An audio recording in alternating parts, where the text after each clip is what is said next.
시청자 여러분 안녕하세요. 올바른 의학 정보를 전하는 알면 약이 되는 토크토크2 알톡2의 가혜란입니다. 정상인의 범주는 약간의 강박증을 가지고 있는 것이다 라고 프로이트가 말하기는 했지만 내가 가지고 있는 강박적인 행동과 생각이 약간을 벗어나서 너무 심한 것은 아닌가, 병은 아닐까 걱정하시는 분들도 많으실 텐데요. 오늘 알톡2에서는 이 강박증에 관련된 궁금증 말끔히 풀어드립니다. 자, 그럼 가혜란의 알약톡톡2 지금 시작해볼까요?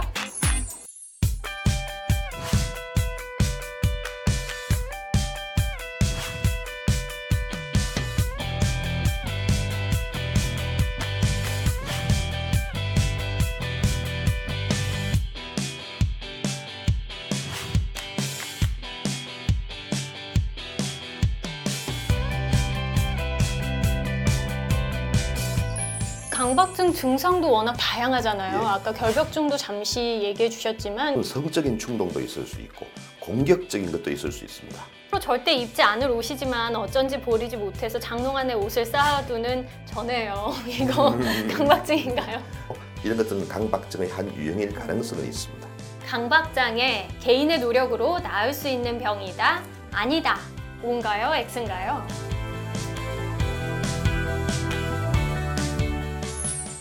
네, 오늘은 강박장애에 대해서 자세히 알아봅니다. 정신건강의학과 신영철 선생님 모셨습니다. 안녕하세요. 네, 안녕하세요. 네, 우리가 보통 강박증 이야기 많이 하는데요. 네. 실제로 강박장애는 정확히 무엇인가요? 병적인 강박증이라는 것은 네. 본인이 원치 않는 정말 쓸데없는 생각과 충동들이 꼬리에 꼬리를 물고 옵니다. 그 생각이 들면 불안해지겠죠. 이 불안을 줄이기 위해서 또 쓸데없는 행동을 반복하게 되는 겁니다. 여러분들이 가장 흔히 이해하기 쉽기는 결벽증이라고 들어보셨죠? 네. 씻고 또 씻고 하는 분들.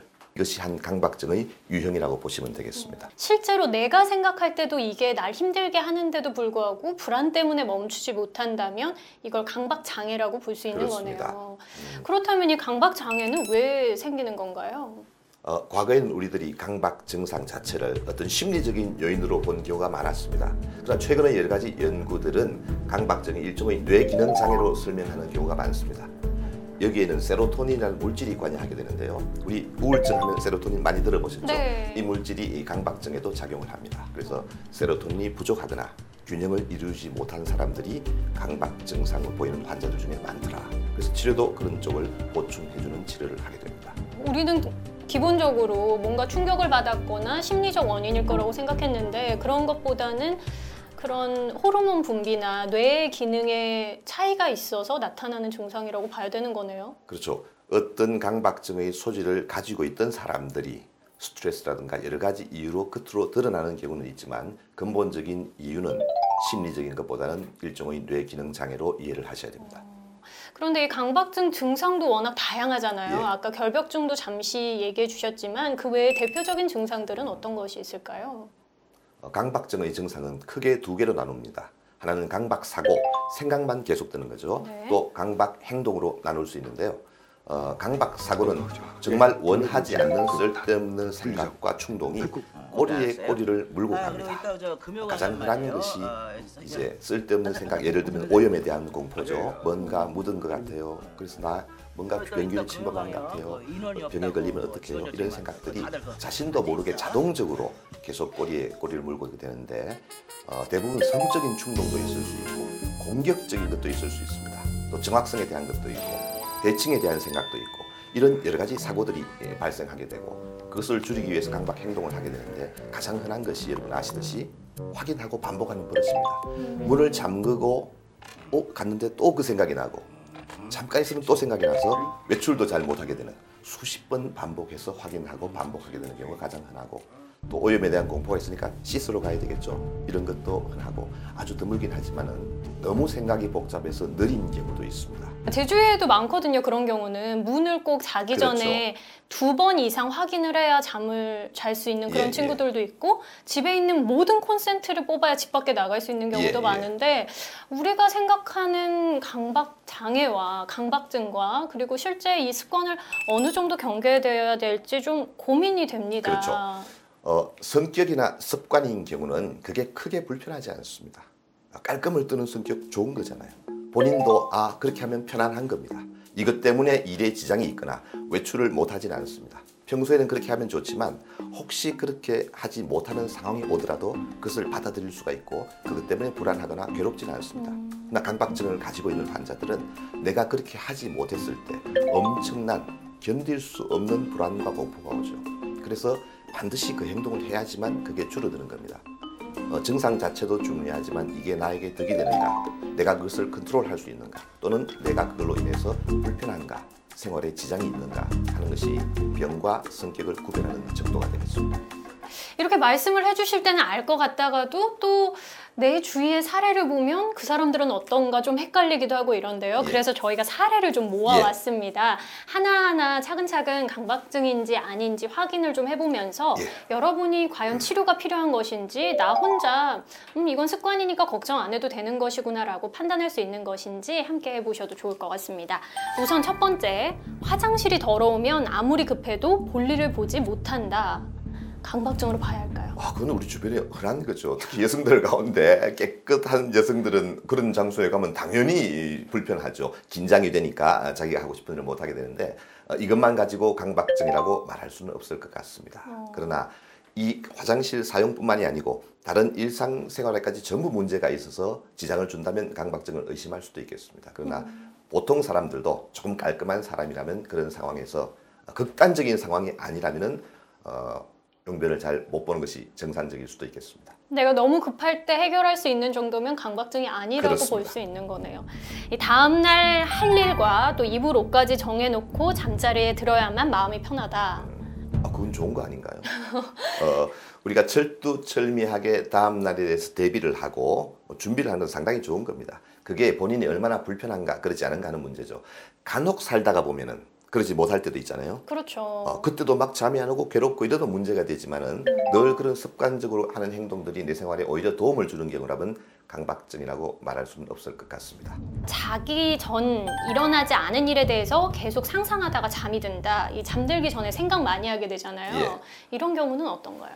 쓸데없는 과도한 생각이 지속적으로 나서 긴장이 높아지고 이것 때문에 잠이 오지 않고 이런 경우 많이 있죠. 그건 대개 보면 범불안장애라 해서 그런 유형일 수도 있고 정말로 말도 안 되는 쓸데없는 하고 싶지 않은 생각이 지속적으로 들어서 매일매일 괴롭다면 강박증의 한 증상일 수도 있습니다. 그러나 정도에 따라서는 그런 생각이 좀 들다가 또 잠들고 생활에 지장이 없다면 보통 사람이라고 할 수 있겠습니다. 자, 다음 맛있다고 소문난 집의 음식점은 꼭 찾아가야 직성이 풀리는 맛집 애호가 제 주위에도 참 많은 분들이 있는데 어떤가요? 그런 분들까지 다 강박증이라면 제 주위 사람 거의 대부분 강박증입니다. 사실은 마니아들이죠. 네. 우리가 흔히 말하는 자기가 좋아하는 기호, 나는 특별히 이런 걸 좋아해요. 또 영화에 집착하는 사람도 있고 약간 집착 성향이 있는 것이긴 하지만 그것이 개인적으로 불편하지도 않고 사회생활에 지장을 주지도 않고 그러면 약간 마니아 같은 그런 성격으로 봐야 되지 그걸 병으로 볼 수는 없을 것 같습니다. 네. 앞으로 절대 입지 않을 옷이지만 어쩐지 버리지 못해서 장롱 안에 옷을 쌓아두는 저네요. 이거 강박증인가요? 아닙니다. 그것이 크게 생활에 불편하지 않을 정도면 괜찮습니다. 그러나 일부 환자들이 정말 10년, 20년 지난 신문까지도 버리지 못하는데 그 이유가 뭔가 하면은 비합리적인 생각입니다. 혹시 무슨 일이 생겨서 내가 이게 필요할지 모르는데 그때 없으면 어떡하나. 이런 생각이 극도의 불안을 일으키게 되고 이것이 아무것도 버릴 수 없어서 정말 집에 산더미처럼 쌓여 있어요. 잠잘 공간이 없을 정도로 모아두는 그런 분들이 있습니다. 이걸 이제 편집, 수집하는 것이죠. 이런 것들은 강박증의 한 유형일 가능성은 있습니다.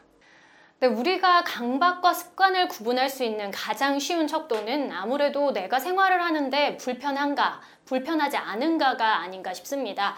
여러분이 어떤 생활을 하는데 어떠한 한 가지 점 때문에, 한 가지 생각 때문에 불편함을 느끼신다면 혼자 고민만 하지 마시고 한 번쯤 상담을 받아보시는 게 좋을 것 같습니다. 여기서 잠깐 각종 질병에 대한 오해와 궁금증을 풀어보는 오해와 진실입니다.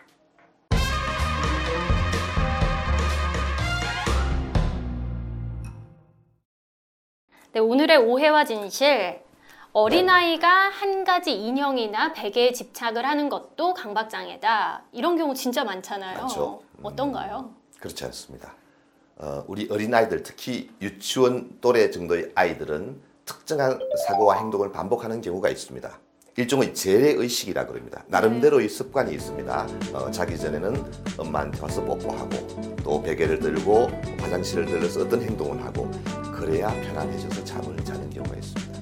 흔히 극도의 아이들에게는 강박 성향이 나타나게 되는 시기입니다. 대부분 시간이 지나면서 없어지죠.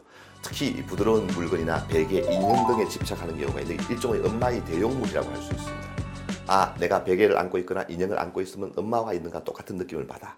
그때 이제 불안을 줄이게 되니까 잠도 잘 수 있고 그런 것이죠.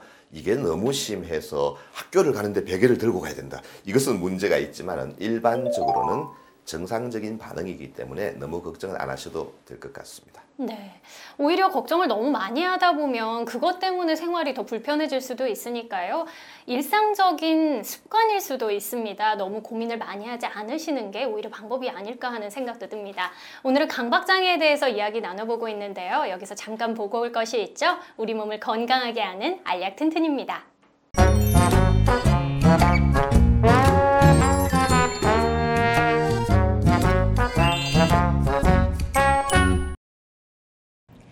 탄력밴드를 활용한 운동 세 번째 시간입니다. 오늘도 이진혁 선생님과 함께합니다. 안녕하세요. 네, 안녕하세요.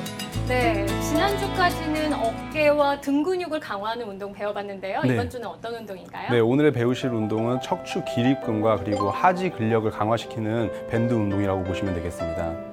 우리 몸을 곧게 세우는 운동 지금부터 배워볼까요? 네, 이 운동법은 고무줄을 앞에다가 놔주시고요. 네. 그리고 고무줄을 한 발로 밟아주시겠습니다. 그런 다음 양손으로 고무줄을 당겨서 가슴에다가 놔주시고요. 자, 천천히 양쪽 무릎을 구부려 주시면서 앉으셨다가 다시 또 일어나 주셨다가 또 다시 천천히 무릎을 앉아 주셨다가 또 천천히 일어나 주시면 되겠습니다. 이때 주의하셔야 될 동작은 척추 기립근을 강화하기 위해서 허리를 바로 펴주시는 게 중요하시고요. 다음으로는 앉으실 때 무릎이 앞꿈치를 넘어서지 않도록 해주시는 게 중요하시겠습니다. 이게 너무 무릎이 앞으로 나오지 않도록 하고 또 네. 뒷발은 살짝 들어주시는 게 맞는 건가요? 네, 맞습니다. 뒤꿈치를 살짝 들어주시고 하시면 조금 더 효과적이시라고 생각하시면 되겠습니다. 자, 그럼 바른 자세 함께 해볼까요?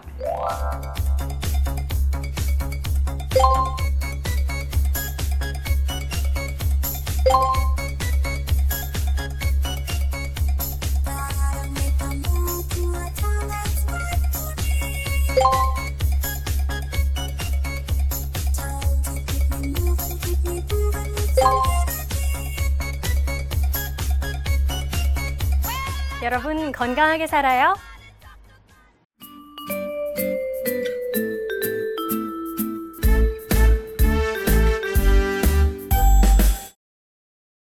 네, 계속해서 강박장애에 대해서 이야기 나눠봅니다. 요즘 강박증이란 단어 자체를 워낙에 흔하게 쓰다 보니까 실제로 강박증을 앓고 계신 분도 꽤 많을 것 같아요. 네. 환자 비율이 어느 정도나 되나요? 사실 과거에는 강박증이 아주 드문 질병으로 알려져 있었습니다.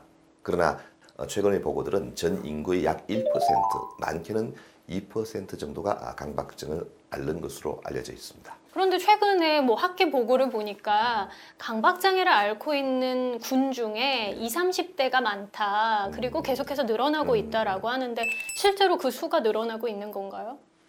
사실 최근에 와서 갑자기 강박증이 늘었다라고 보기는 어렵습니다.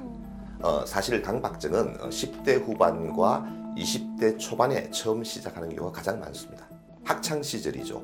공부가 잘 되지 않습니다. 쓸데없는 잡생각이 계속 일어나고 이게 불안을 일으키니까 집중이 안 되겠죠. 학생들이 수업 중에도 집중을 못합니다. 그러나 이것이 뭔가 좀 이상하고 성적인 내용도 있고 공격적인 내용도 있기 때문에 본인 스스로도 이거 누구한테 말하면 좀 이상하게 생각할 거다라고 생각합니다. 그래서 심지어는 부모에게조차도 말하지 못하고 넘어가는 경우가 많습니다. 그래서 진단하기까지 상당히 오랜 시간이 걸립니다. 비록 10대 후반, 20대 초반에 발병을 했지만 병원을 찾는 것이 20대 후반, 30대 초반이 많아지는 겁니다. 다행스럽게도 최근에 이런 것들이 질병이라는 개념이 많이 생기면서 숨겨져 있던 환자들이 병원을 찾는 경우가 더 많아진 것으로 보입니다.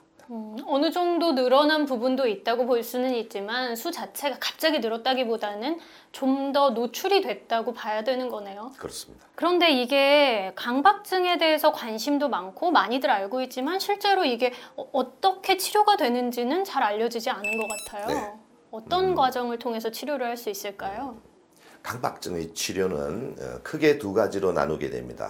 약물 치료와 상담인데 상담은 인지-행동 치료라고 해서 이 사람들이 가지고 있는 잘못된 생각과 행동을 바꾸어주는 치료를 하게 됩니다. 네.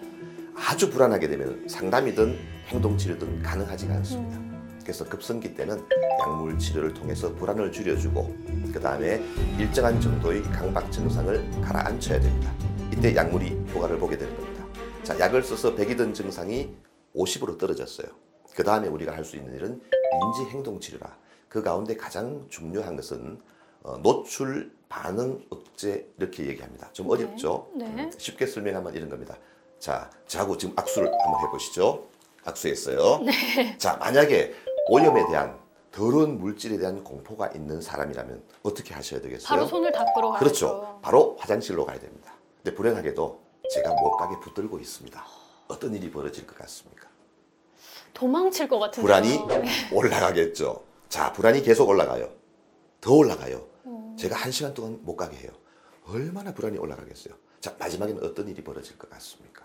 호흡곤란이 오지 않을까요? 너무 무서워서. 물론 세상에 불안해서 죽은 사람은 없죠. 그래요? 불안이 이 끝까지 올라가게 되면은 언젠가는 떨어지게 되는 겁니다. 내가 손을 씻으러 가지 않으면 큰일 날 줄 알았는데 계속 있어 보니까 괜찮아졌거든요. 뇌가 그것을 깨닫게 되죠. 그때 불안이 떨어지게 되는 겁니다. 오히려 싫어하는 것에 노출을 해서 위험하지 않다는 걸 느낄 수 있게끔 만들어주는 치료를 진행을 하는 거군요. 그렇습니다. 오늘은 강박장애에 대해서 이야기 나눠봤는데요. 아직 끝나지 않았죠? 한 줄로 요약해보는 톡톡 처방입니다.